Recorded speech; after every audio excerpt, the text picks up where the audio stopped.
guys, welcome to the YeboPhysics platform.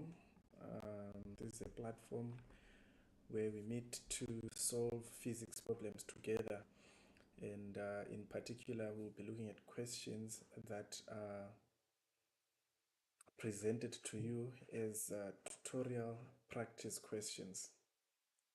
So, welcome to this platform. So, you be free to interact with me. Be free to interject at any point. Be free to ask any question pertaining to what we'll be presenting. So the YeboPhysics platform is meant to help us sharpen our problem solving skills. That is for those doing PHYV 101 and those that are doing FEV 101.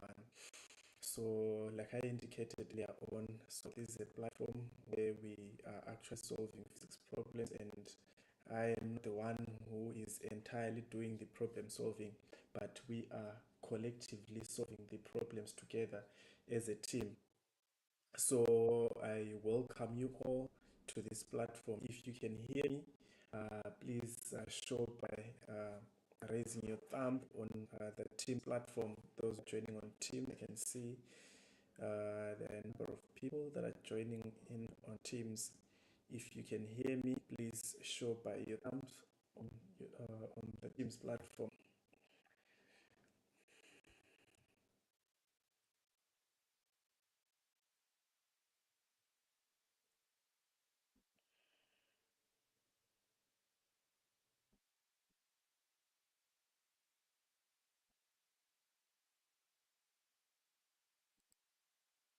Can you hear me, guys?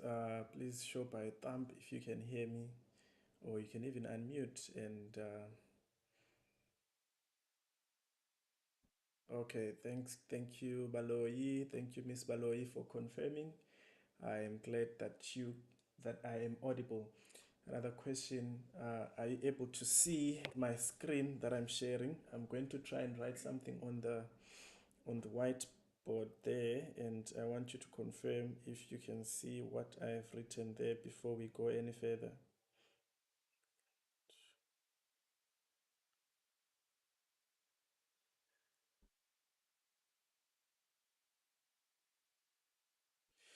I've just written welcome to YeboPhysics. Are you able to see what I've written there on the whiteboard? I need your confirmation before we go ahead. Okay, so Miss Baloy says it's a bit blurry. Please check if it's not your internet connection, because on my side it should be clear. It should be clear as much as I'm seeing it from this side. Please check if you have got a good internet connection. And also, it's important for me to mention that this meeting is being recorded and it will be available live on the YeboPhysics YouTube channel. So please do subscribe and follow the physics YouTube channel. And that's where you get all the recordings from this session.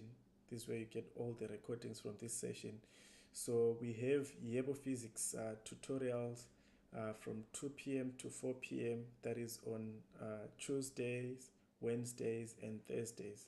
So in case you miss any session, please make sure you check on the YeboPhysics YouTube channel. That is where you'll find all the recordings of the tutorials. So I have some questions. From tutorial number 1, which is on units, measurements, and vectors. So we want to do some calculations that involve the manipulation of vectors. So we have some questions that we intend to solve together. Some of the questions involve resolving of forces. So we need to do that a little bit slow, so that in case there's anyone having a challenge with the resolving, that should not be an issue after this TAT session. Okay. Okay, so I had not introduced myself. I don't know if I had. My name is Arnold. I'm from the physics department. I am a master student and I've been doing the YeboPhysics tutoring for 2 years now. So feel free if you've got any questions to reach out so that you can get the assistance that you need. So I hope that you guys are going to benefit from the YeboPhysics tutorial sessions. So let's get started, guys. I'm showing question 6 there. Question 6 reads, let me just minimize this, then I read question 6 so that we can start the actual problem solving.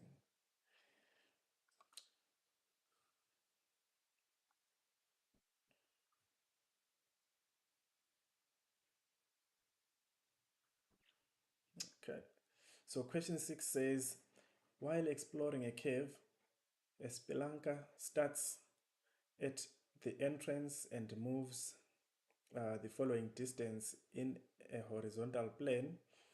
She goes 75 meters north, 250 meters east, 125 meters at an angle 30 degrees north of east, and 150 meters south.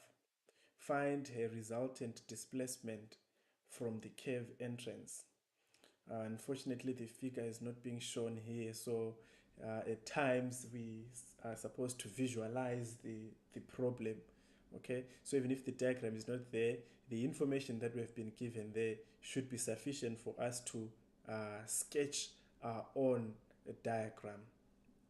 All right, so we have to follow what the question says and try and put our own sketch. So I'll indicate this as question 6.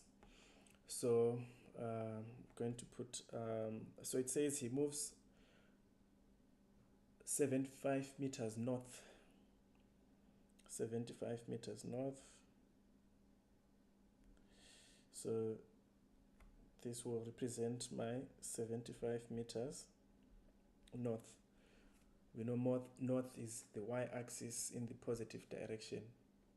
Then after that, it takes a turn, moves 250 meters towards the east. Right, so this is the east.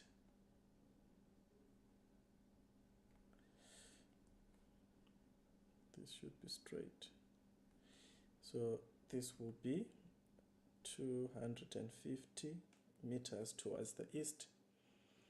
Then from there, at an angle, and then she moves 125 meters at an angle of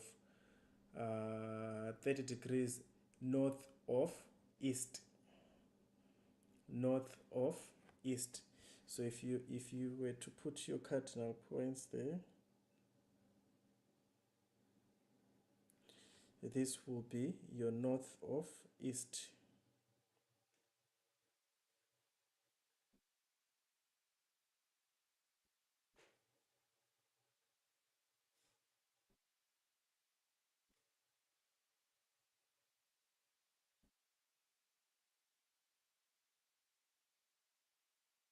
And that's 125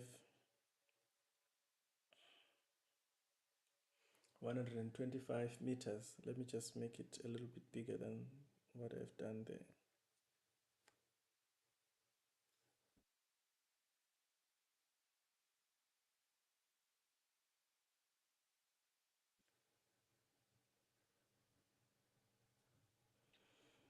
Right, so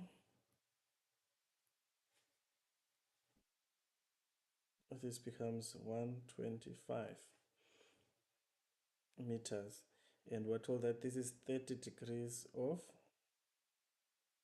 north of east.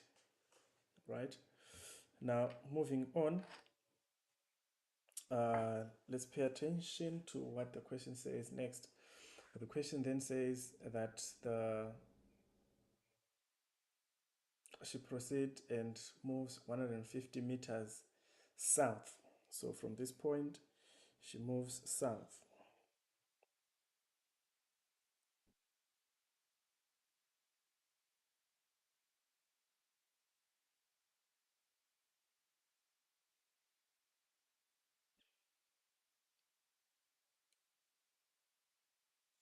From this point, she moves south. And this is how many meters? 150.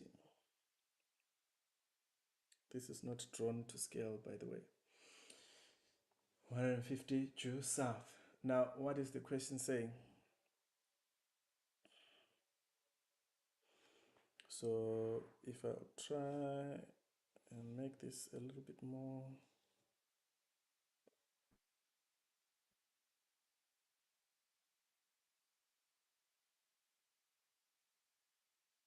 much bigger. So, this is how our sketch looks like. Then, what does the question say? Find the resultant. Find the resultant displacement from the curve. All right. So this was our origin. This was our origin. So if you had to find the resultant, then if you had drawn to scale, this is what you would have done. Okay. And then you say this is your resultant. If you had drawn to scale, this would be the resultant. But now that our diagram is not drawn to scale, it means we have to rely on calculations. We now have to rely on calculations. Now, what do we do? Because this is a vector, remember you can only add vectors that are in the same plane. You can only add vectors that are in the x-axis, and you can only add vectors that are in the y-axis. All right. So now to find the resultant, what we need to do is to find the resultant displacement in the x direction, which is the horizontal, and also to find the resultant in the y direction. And before I proceed, may I just pose a question just to ask, are you happy with how we have sketched our diagram? If you are happy and you can follow how we have sketched the diagram, you can show by a thumb so that I know you guys are following. Are you happy with the diagram?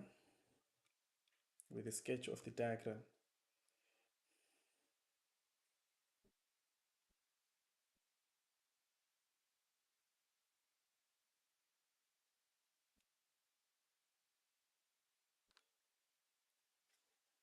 Anyone to confirm for those that are joining on Teams?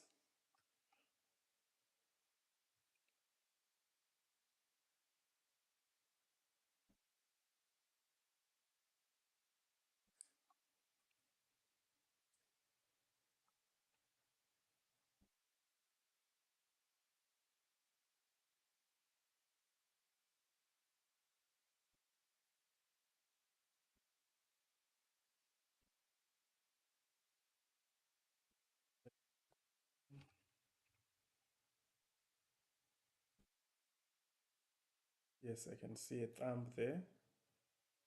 I can see a thumb there. All right, thank you.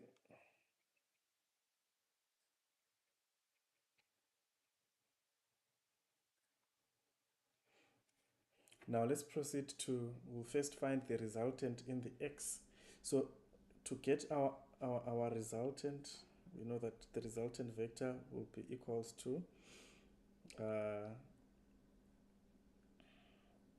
the x component squared plus the y component squared, right? That will be our resultant. So we first have to find the summation of forces in the x direction or in the horizontal direction. So according to the question and according to our diagram, the summation of sum of forces in the x direction, we have got 250 meters. So that's 250. Summation of forces in the x is 250 plus plus 125 meters, which is at an angle of 30 degrees. So there we now have to resolve. Okay, we now have to resolve, and by resolving, this is how we go about it. You are just going to make a right angle at that point. Make a right angle so that you get so you now look at the sides that you have, the side that consists of the angle and the right angle. This is your adjacent, this is your opposite, and this is your hypotenuse. So now, which side are we looking for? We are looking for the adjacent. And which side do we have? We have the hypotenuse. So that becomes the cosine ratio, because we have got adjacent and hypotenuse. So looking at that triangle, it then becomes, looking at this triangle, it becomes cos 30 is equals to the adjacent over the hypotenuse. So let me write it here clearly. So it becomes cos 30 is equals to the adjacent over the hypotenuse. So the adjacent over the hypotenuse, and our hypotenuse is 125, which means our adjacent is equals to 125 cos 30. So which means that the x component, or the horizontal component, of the vector 125 is 125 cos 30. And these are all the horizontal components that we have. These are all the horizontal components that we have. We then add that, or we sum that. I'm going to sum that quickly. So that becomes 250 plus 125 cos 30, you get 358.2, get 358.25. Then we then look for the component in the y-axis, summation of forces in the y. So we have got the 75 meters, and we've got the 125 meters now expressed,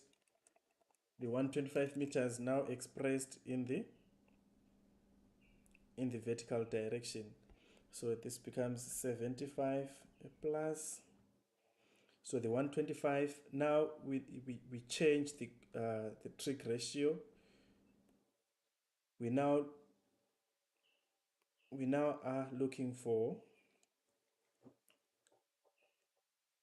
the opposite side, which is the vertical component, right? You are now looking for the vertical side, which is the opposite. So we are now looking for this side, which is the vertical component. We now want the vertical component of the vector 125. So what do? We then identify that this will be opposite and hypotenuse, so it becomes sine 30 equals to the opposite over 125, which means the opposite side is equals to 125 sine 30. Okay, becomes 125 sine 30. So what then do? We come and add here, it becomes 125 sine 230. Sorry, sine 30, not 230. sine 30 plus 150 meters due south, and that is a negative 150. So now let's add, I'm going to add here on my calculator. That is 75 plus 125 sine 30 plus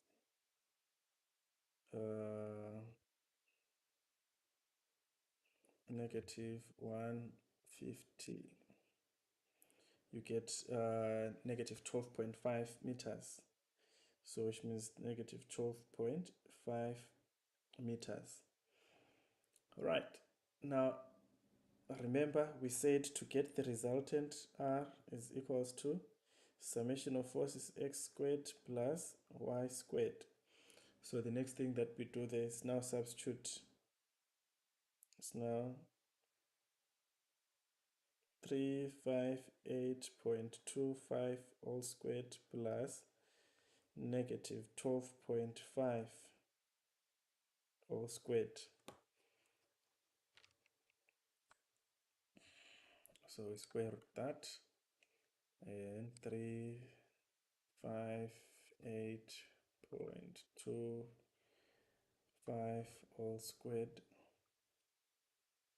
plus our previous answer squared.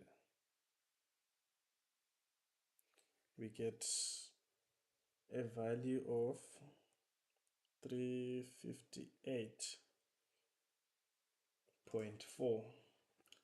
So we've given our answer to three significant figures, so this 358 meters. Now if we were to draw a sketch of our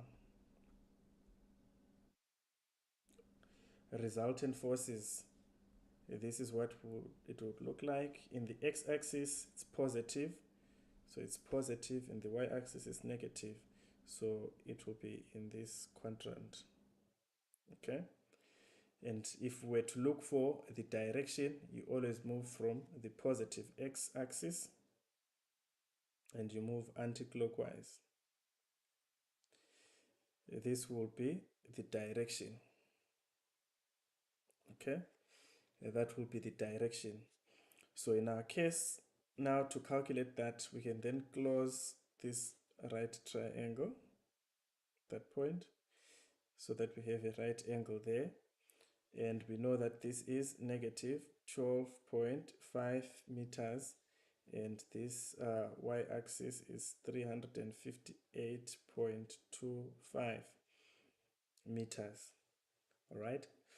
So we are looking for this angle theta. So looking for that angle theta, we have got the adjacent, and we have got the opposite. So which means we use tan, right? So that means tan theta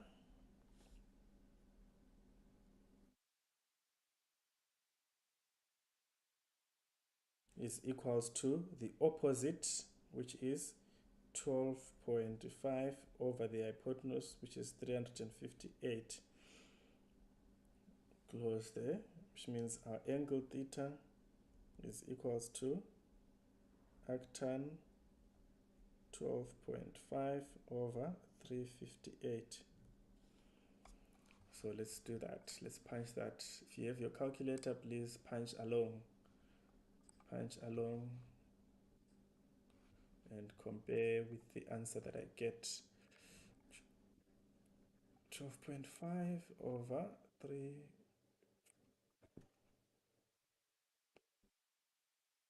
We get 1.999. It's 1.998344211. All right, but looking at our diagram, that is not the angle that we're looking for. we know that a circle has got 360 degrees. So to look for the angle in question, it becomes 360 minus 1.99834, which becomes 360 minus our answer, which becomes 358 degrees. So that is how we find our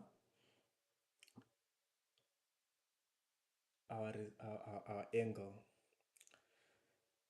for that particular person. Are you guys following? The team on Teams, are you following? Are you happy with what we've done so far? We've just calculated the direction. We've also calculated the resultant magnitude. Thank you, Manda, for confirming. I'm happy that people are following. So basically, that is what we have just done to find the resultant there. So if there are no questions on this one, let's move to the next question. If there are any question, remember to just unmute and put your comment if there are any questions.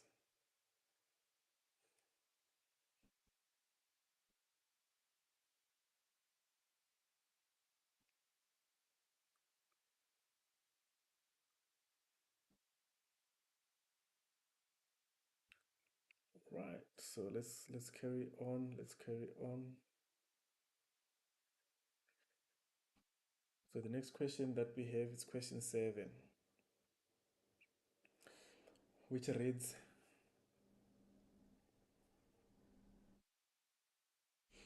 a rectangle has a length of 1.325 meters and a width of 4.16 meters. Using significant figure rules, what is the area of the triangle?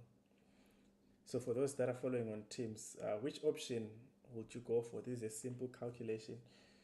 Please type, if you're saying it's A, please type and I just want to see which option would you have gone for that particular question. Which option would you have gone for?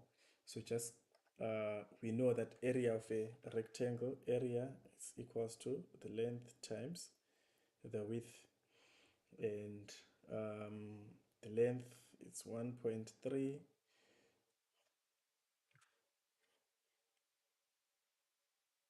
to 1.323 times 4 point. How come the length is shorter than the width? 16, 16. Which option would you go for, guys? Please type in the chat box. I want to see which option we're going to go for. Manda, which option we're going to go for? Yes.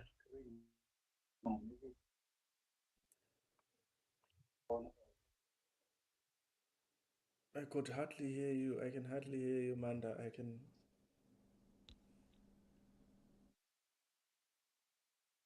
If you can speak up a little bit. I'm saying that I can't see the I'm using my phone. I can't see my phone on the screen, but I did a rough calculation. I would pick the one that would say something like this. That would say 5.5 0, the one with 2 decimal points. That's the one which I would choose, beta square. All right. And reason why that one? Uh, because when you on the rounding off rules there, it said that if you're adding or subtracting, multiplying or dividing, you have to choose when it comes to rounding off, you have to choose you have to choose the number of digits to round off to must be equals to the least term, must be equals to the number of decimal points in the least term. So The least term is 4 point. It's the one. It says 4 point. It has got two decimal places, so I'm gonna take those two decimal places to give me a total of 5.50. Okay, okay. That's So interesting. I don't know if Okay. I'm correct, but that's what comes from the theory. All right. Thank you. Thank you. And anyone else? Anyone else wants to give us their opinion? Please feel free to unmute and let's talk.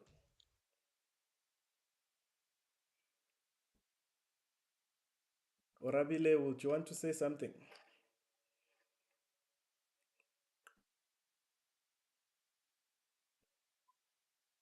How about No, Ngoban? Huh? no, sir. I just joined the meeting now, sir. I'm not sure what we are busy with. Oh, okay, okay. So just join in. We are working out problems on the uh, tutorial practice questions, and now we are on question number 7, and we are on a question which is testing our knowledge on how to handle the number of significant figures when we are multiplying. So for those who have been in, guys, what's your comment? You can even type if you can't unmute. You can even type and tell us which option are you going for. Would you go for A? Would you go for option B? Would you go for C? Would you go for D? Would you go for E?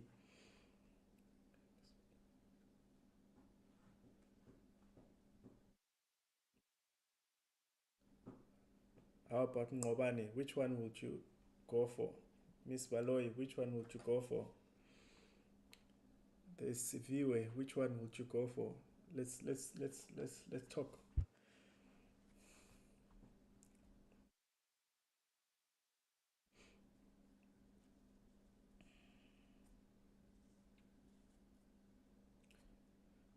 So Manda said he would go for 5.50. He said he looked at the number of decimal places and considered the least number of decimal places. It would have been interesting to get a second opinion, to hear what others think, or even a third opinion to hear what others are saying.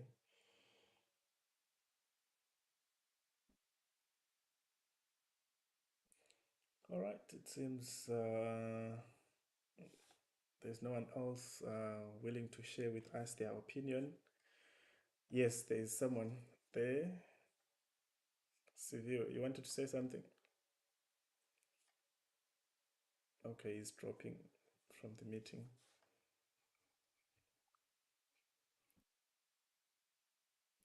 All right, anyway. So this is how it goes, Manda. For uh, quantities or factors that are being multiplied together or being divided, you consider the least number of significant figures. The least number of significant figures. So there's a difference between significant figures and decimal places. So for quantities being multiplied or divided, you count, you consider the factor with the least number of significant figures. Don't consider the decimal places. Then, for quantities of factors that are being added or subtracted, that's when you consider the factor with the least number of decimal places. So for addition and subtraction, that's where you consider the number of decimal places. But for quantities being multiplied or being divided, you count you consider the factor with the least number of significant figures. All right. So by coincidence, your choice still becomes correct. So if we count three significant figures, so consider three significant figures because 4.16 he has got three significant figures. This has got this is three sig, and this one has four significant figures. So we'll consider three, which is 1, 2, and 3. So which means our answer becomes 5.50. Okay. So that is how we go about it, guys. That is how we go about it. So let's move on to the next question. If there are no questions.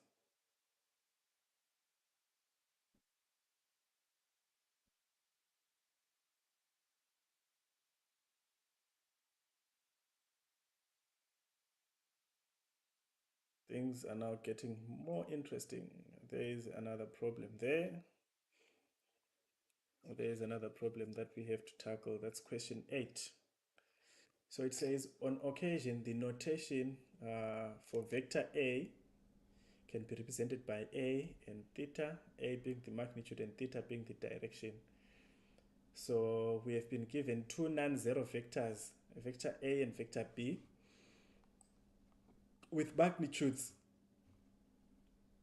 Magnitude of vector A is equals to A equals to B, and it's also equal to the magnitude of vector B. So we're being asked to consider that A plus the vector A plus B satisfies and we have to select each and select one from the options that we have there. So let's start by writing what we are given there. So this is a mathematical problem. So we've got the magnitude A equals to A equals to B equals to the magnitude of vector B. Now we have to consider the sum of vector A and vector B. All right. Now we are only interested in the magnitude. As you can see that there is even in the answers that were given, it's silent on the direction, so we're considering the magnitude. So that's why we're going to add the modulus. That's why we're going to add the modulus. So we are going to consider vectors. We'll consider the magnitude of the vectors only. So what we have there, or what we could do, is to say what will be the magnitude of vector A plus B, and we are only looking at the magnitude. That is why we've put the modulus. All right. And then we ask ourselves what happens if we square. If you have a math problem and if you have an equation rather and you square both sides, the difference is the same, meaning to say there is no change that you would have done, okay, because you have squared both sides. What you do this side, you do this side, it remains balanced. So if we are going to say A plus B and square that, it's still the same as equation number 1 because we squared both sides. All right. And now, which means we have a case like this: A plus B, A plus B equals to M squared. Do you guys still remember how to solve such a scenario? The square of a modulus. All right. Do you still remember?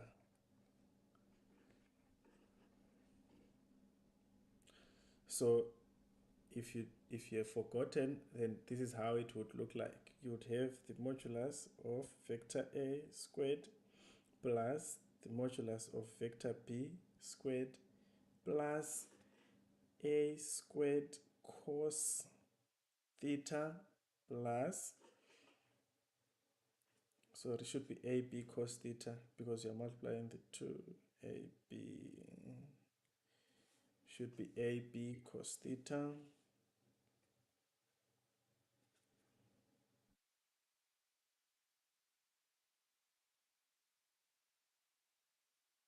like that, cos theta plus B A cos theta. That is how you expand the square of a modulus, right?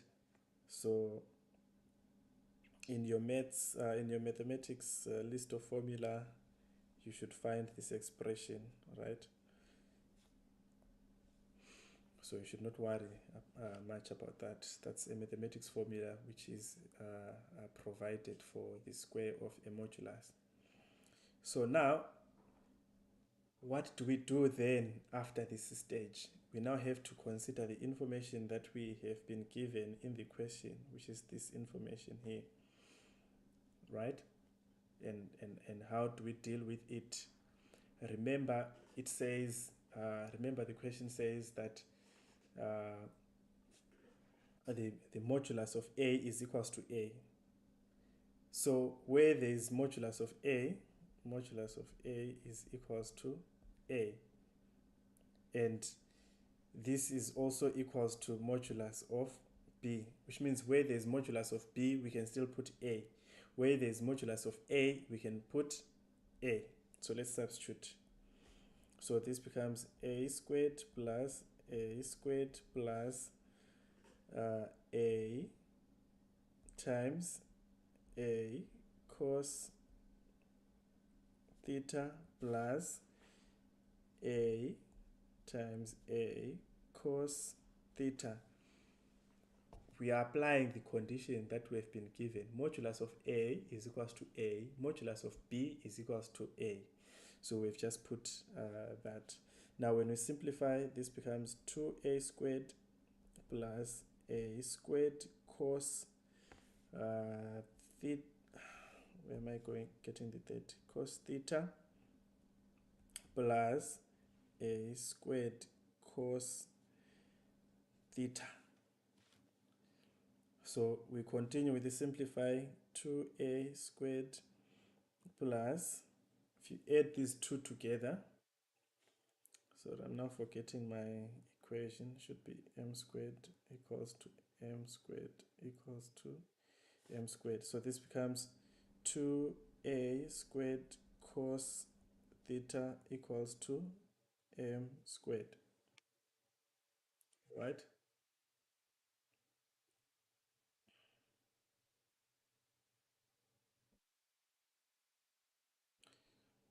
Right, now we have got this term cos theta, and we would consider the maximum values for cos theta. We know cos 180 will give you -1, right? Cos 180 will give you -1. Let's see if that is true. But this is known. You guys should know this. Cos 180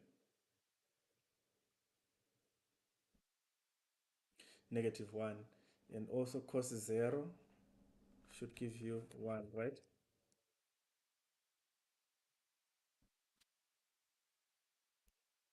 So if we consider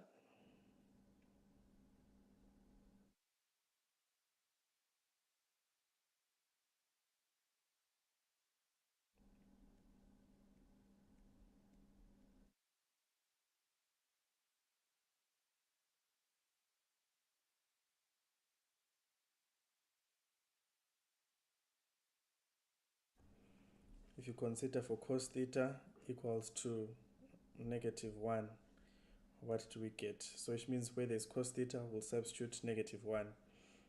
So that becomes 2A squared plus 2A squared -1 equals to m squared. So this becomes 2A squared minus 2A squared, which comes to 0, which means m is equals to 0. And also remember, and also remember that your m is equals to the modulus of a plus b. Don't forget our question. Then let's consider for cos theta equals to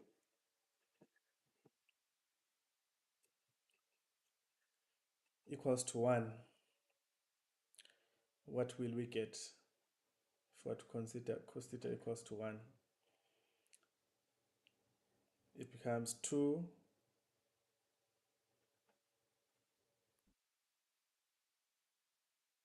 a squared plus 2a squared 1 equals to m squared. So that becomes 4a squared equals to m squared. The square root of that becomes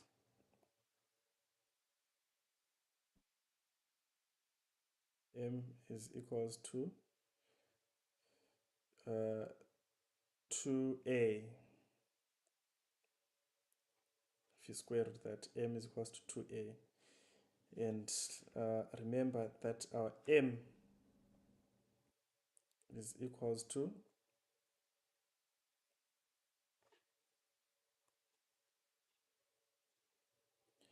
m is equals to modulus of a plus b. Now, considering these conditions, now let's look at our answer. We get that our answer m is equals to 0 for cos theta is equals to -1.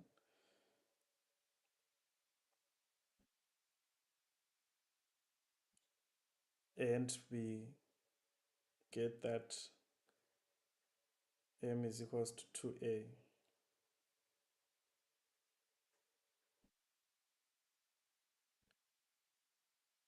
Right. So if you look at those answers now, this answer A says a plus b, which is the modulus a plus b, is greater or equal to 0, less than or equal to 2a.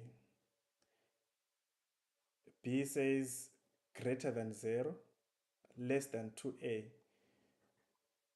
So B is out because we got answers that are exactly equal to 0 and exactly equal to 2a from our calculations. So which option do you think would be the best there? So we didn't have 4a. C says less than a. So we never got an answer of a, so that is out. So C and D are out. Then E, we look at less than 4a. We actually got 2a. So the best option there would be A. The best option there would be A. So that would be the correct answer, which is A. So this is just a mathematical problem like I indicated earlier on, which you have to carefully multiply the modulus. Any questions on that one?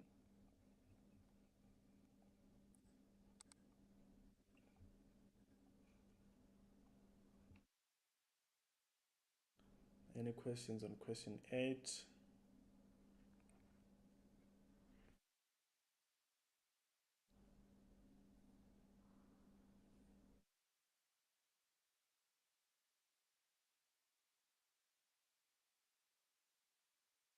So if there are no questions, then we'll proceed to question 9, and we tackle the last two questions that we have.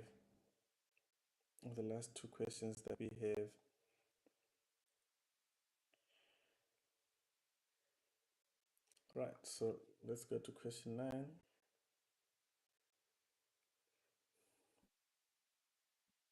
Question 9 says we have got a diagram there use this exhibit to answer the following questions.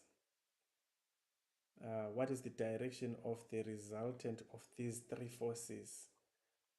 So we need the direction. So we can put our sketch. We can put our sketch for easy calculation.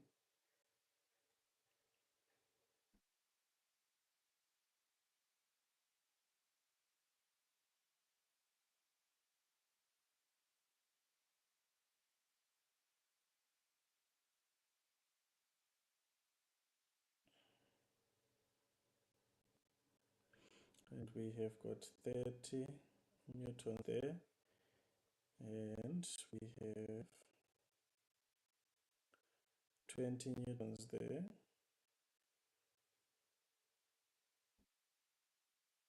And on that one, we have got 65 newtons. And this is 30 degrees. This is 20 degrees. So the question is requesting for the resultant. What is the direction of the resultant of these? So to obtain the resultant is, first we have to find the summation of forces in the x. Summation of forces in the x direction. So we have got negative 30, as you can see, negative 30 plus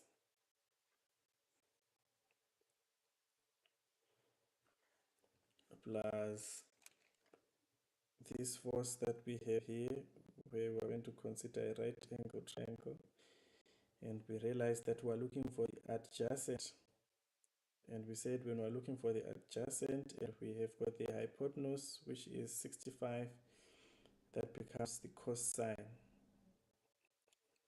cosine ratio. So cos 30 equals to the adjacent over the hypotenuse, and our hypotenuse is 65, which means that becomes 65 cos 30. Then we do the same thing again. We have another vector inclined at an angle. Angles in a right angle add up to 90, so this becomes 70 degrees. And this is your adjacent. And right angle, and this is your adjacent side. And your hypotenuse is there, and you have got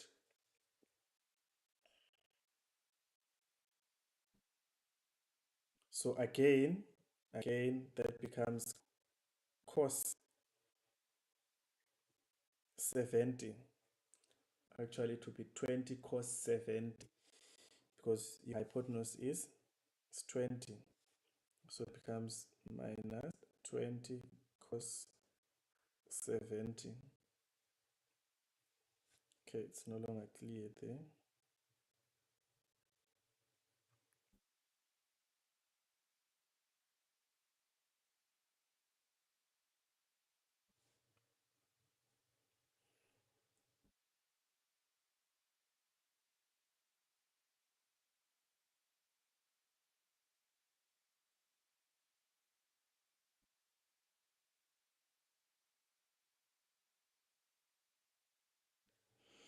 Minus 20 cos 70. Then we do the summation of y. The summation of y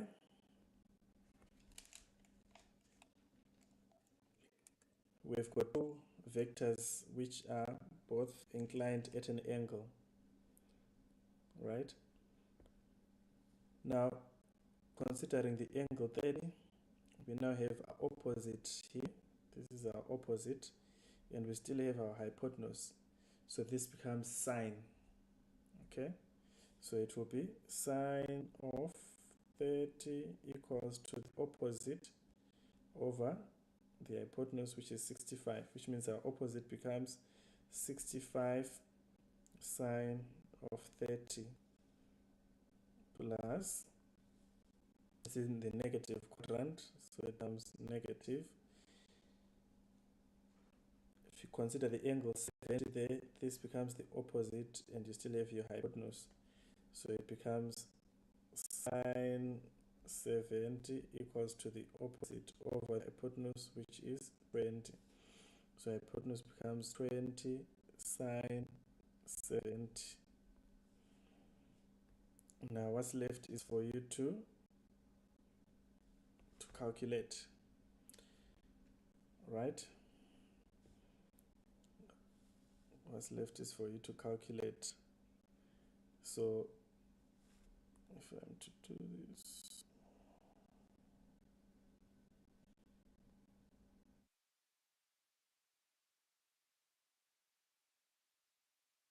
now let's punch and see what do we get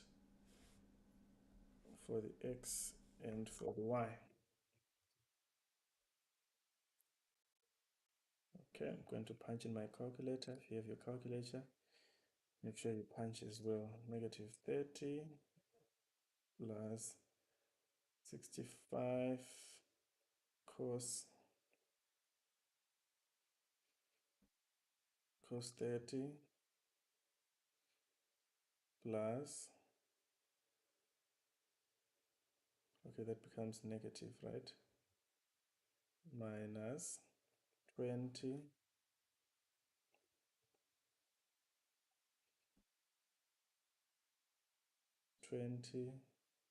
sine 70. I'm now combining things. Minus 20 cos 70 cos 70. You get 19.45. 19.45 newtons. All right. Then we do the same for the y component. 65 sine 30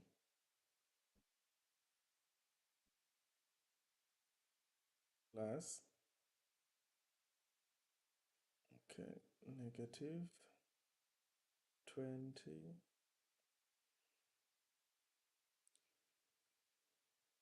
sine 70. You get 13.7. 13.7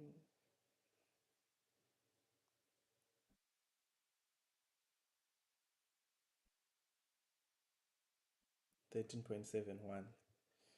Right, so all these are in the positive quadrant. So if you are to make a sketch, this is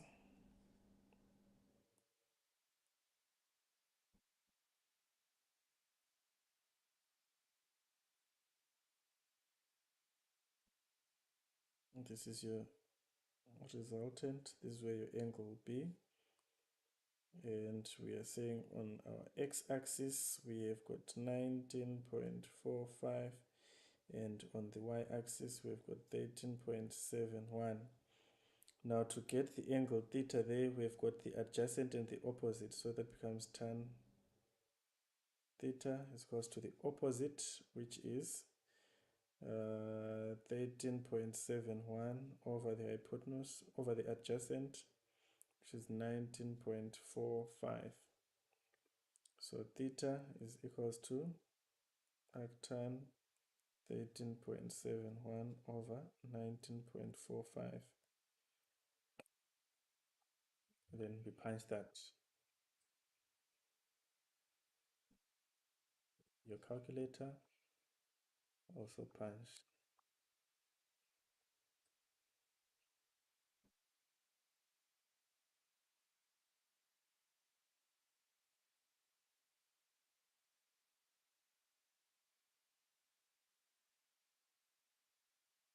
Get an angle of 35.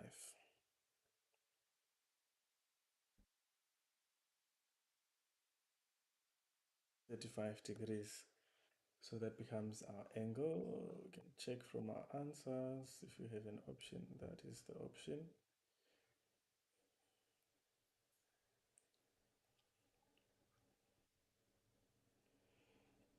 and that is the correct answer. Right, so that is how we would find the resultant direction. So if you were asked to find the resultant magnitude, that would now be summation of forces in the x squared. It will be summation of forces in the x squared plus the summation of forces in the y all squared, just like we did on the previous questions. All right, but in this case, the question was only looking for the direction. That is why we ignored the magnitude. Now let's look at the last question, which is question 10 from the problems that we intend to solve today. Question 10.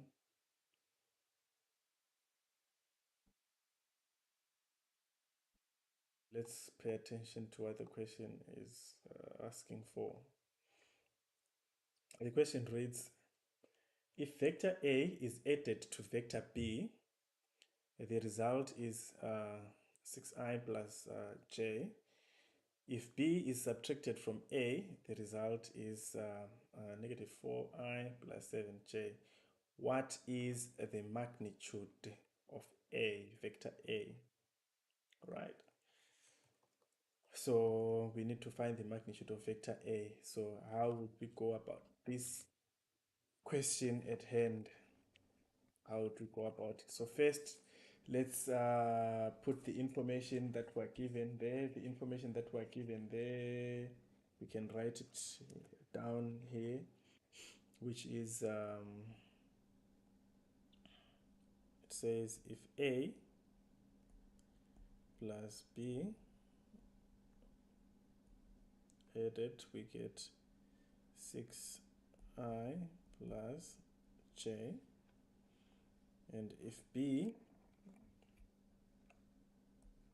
is subtracted from A, we get negative 4i plus 7j. That is what the question says, okay? So here we now have to form sort of like some simultaneous equations. We deal with the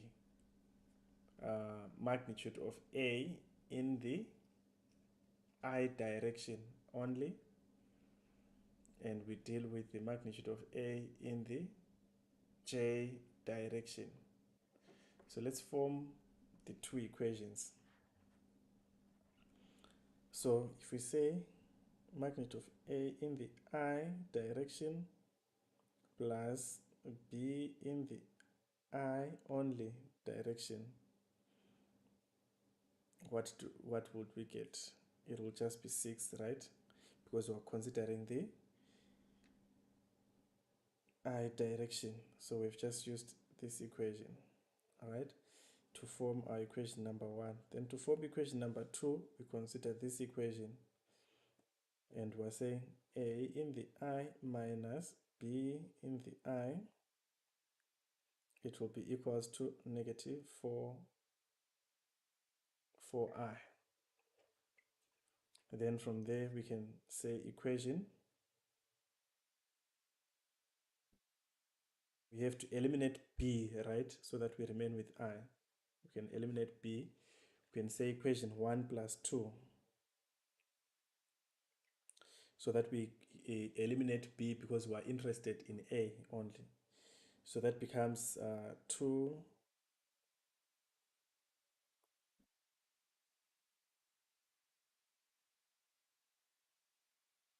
equals to 6 plus that, it becomes 6 minus 4, which is 2 in the I direction. Okay, so which means the component of A in the I direction is equals to just I. Okay, then we do the same thing again, considering the subtraction side. A in the I minus B in the I is equals to -4. Okay, we can start with the addition and now consider the J, since we now have the magnitude of I. So if you add that in the J direction, we're considering this equation first, so that becomes equals to J, right? Then we subtract A in the J minus B in the J. We're now considering this equation. It becomes 7 in the J direction. Again, we